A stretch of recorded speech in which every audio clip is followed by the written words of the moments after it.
Mes chers téléspectateurs de Ici c'est la vérité, je suis devant le portail de mon invité que je vais vous présenter tout à l'heure. Alors suivez-moi pour en savoir plus.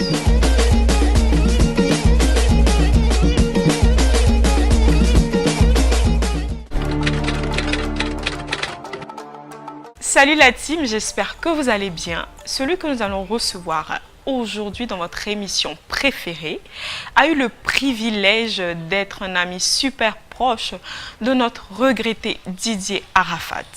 Alors à travers cette petite interview avec lui, nous allons lui rendre un petit hommage. Merci de recevoir avec moi Aliou Ndiaye dit Ali le Code. Monsieur Ali, comment vous allez ? Pas trop bien, mais on essaie de vivre avec. D'accord. On ne va pas se rappeler des moments douloureux. On va essayer de lui rendre hommage positivement. Mais d'abord, on va vous demander pourquoi Ali le Code. Le code, c'est quoi? C'est le code d'un coffre-fort, d'un numéro. Ali le Code, parce que normalement c'est pour les intimes, les gens qui me connaissent bien. Parce que je suis un mec qui trouve un peu une solution à tout. D'accord. Un problème. On peut être partout dans le désert, n'importe où, tu cherches quelque chose, tu as besoin de quelque chose. J'arrive à te le trouver ou à régler des situations. Voilà. D'accord. Okay. C'est pourquoi ils m'ont collé cette étiquette, mes amis, Ali le Code. Ça fait combien d'années environ? Ça fait une dizaine d'années que je me surnomme Ali le Code. Ça a 12 ans, 13 ans. D'accord. Alors nous, dans C'est ici la vérité, on est très affairés, on allait fouiller dans votre passé. On a vu que vous avez été militaire français. Ouais, j'étais à la Légion, j'ai fait 7 ans de Légion étrangère. D'accord. Et après j'ai arrêté. Là je suis plus Pourquoi? militaire. Parce que je voulais faire autre chose, j'avais des entreprises à gérer. Aujourd'hui j'ai des salons de coiffure en Europe. Et être militaire, ça demande beaucoup de temps. Ça prend beaucoup de son temps et j'étais passionné de musique aussi. Okay. Je connaissais Arafat, j'ai géré mes business, donc il me fallait beaucoup de temps pour pouvoir s'occuper de moi-même et donc j'ai décidé d'arrêter l'armée. D'accord. Et vous avez aussi fait de la musique? Ouais, passionné de musique. Je suis un artiste passionné de musique. Presque tous mes amis que je connais sont musiciens. Donc du coup, obligé, ça déteint sur moi. Et aujourd'hui, je fais mes tubes que je laisse sur YouTube, sur Facebook, que sur les réseaux sociaux. Mais par contre, je ne fais pas de promotion. Vous ne faites pas de promotion, vous ne faites pas de prestations non plus? Si, je fais des prestations qu'on m'invite souvent. Mais priorité à la passion. Je suis plutôt passionné qu'un artiste confirmé. D'accord. Alors, pour entrer dans le vif du sujet, vous étiez l'un des meilleurs amis de Arafat Didier. Comment et où a commencé cette amitié?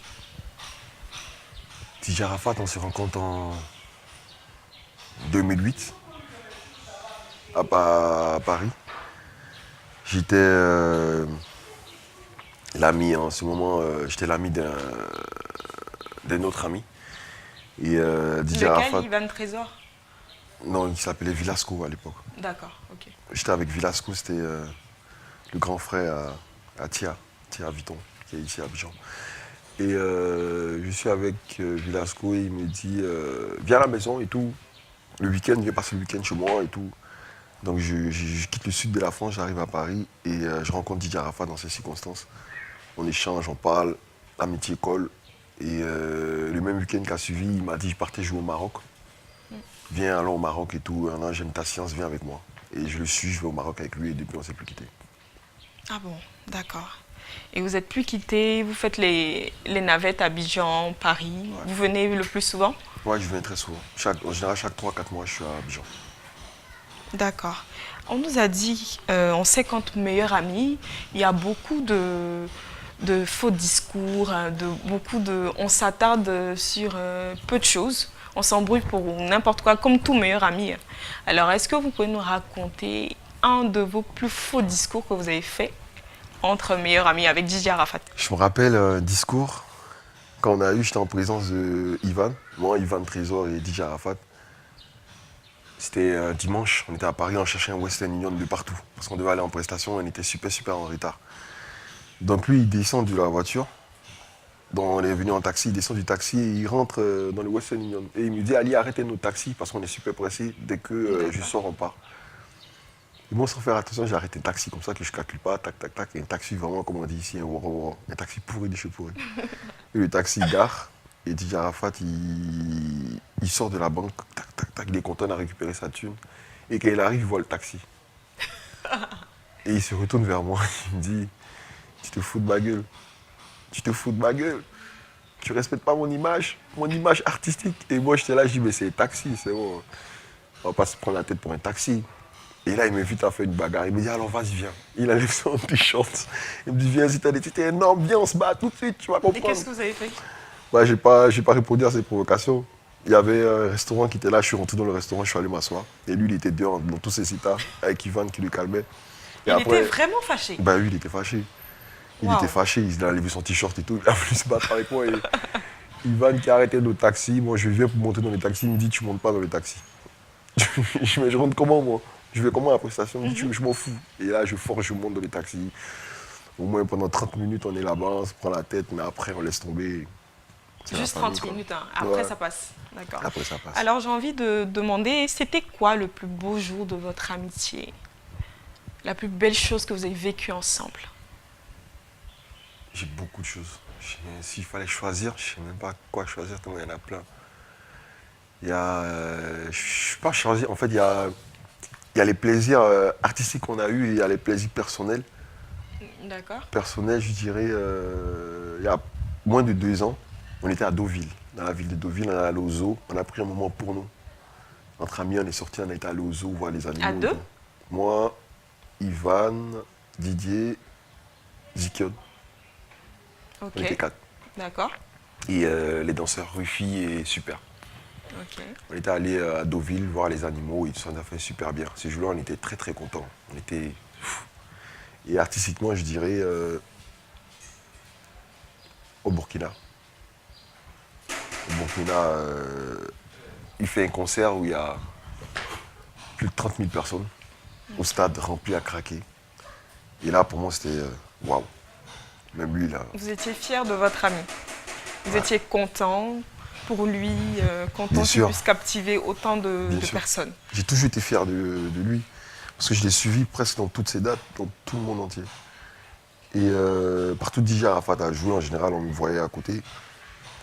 Bon, on n'entendait pas trop parler de vous avant. Ouais, d'où Il y a vient peu, quelques 2 ans, qu'on a Ouais. entendu parler de Ali Leco, ami de DJ Arafat. C'est dû à quoi? Pourtant, vous étiez là depuis 2008. C'est dû aussi à mon ancienne profession que je faisais. J'étais militaire, il ne fallait pas trop que je m'affiche devant les caméras. Il fallait que je reste en retrait. Donc du coup, je faisais le boulot dans l'ombre. Et le code aussi, ça résorte aussi un peu à ça. Le code, c'est quelqu'un qui est à l'ombre, qui fait le boulot à l'ombre. Ah, d'accord. Ok, c'est super. Ok. Alors, c'était quoi la plus grosse épreuve que vous avez vécue ensemble? Que vous avez traversée La plus grosse difficilement épreuve, ensemble? là, je vais prendre la dernière qu'on a eue. La dernière, c'était au stade de Trècheville. Non, pas au stade de Trècheville, dans une salle, au Yelams, à Trècheville. Et on décide de faire le moto tour.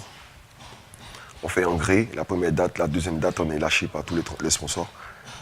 C'était où la deuxième date? À Trècheville, à la salle Yelams. D'accord. Donc du coup, on n'a pas de sponsor. On se retrouve à 2, avec toute l'équipe, l'aérogang, les managers, à vouloir faire un concert à 2 jours du concert. On n'a pas de sponsor, on n'a pas de scène, on n'a rien.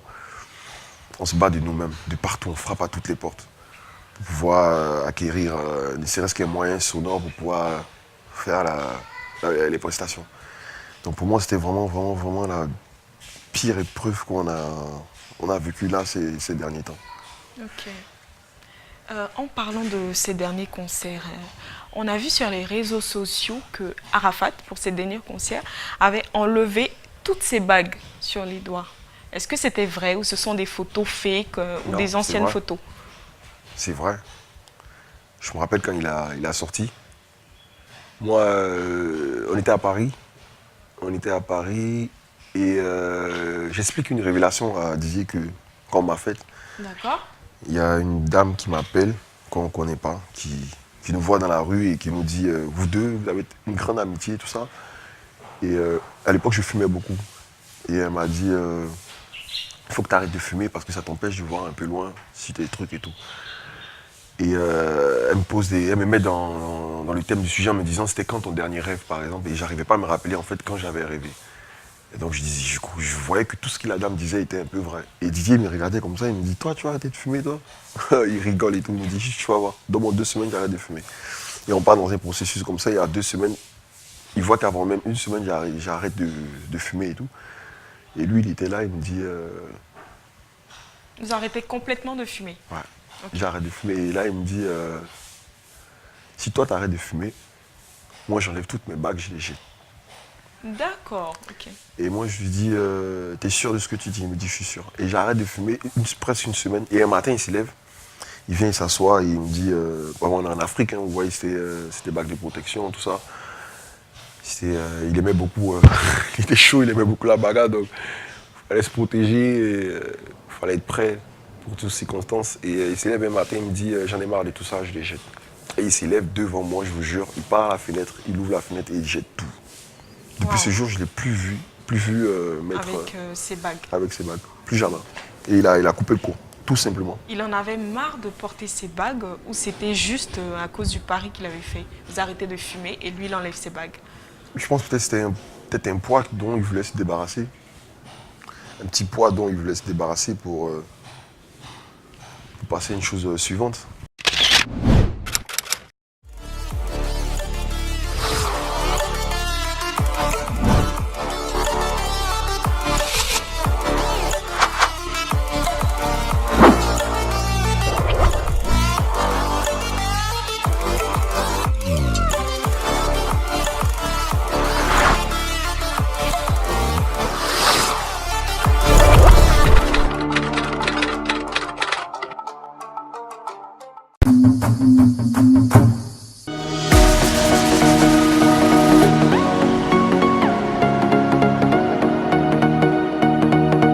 Hey guys, this is Serge Gnabry. I'm here in Ivory Coast, Abidjan with South Africa. Please follow the channel, please keep supporting.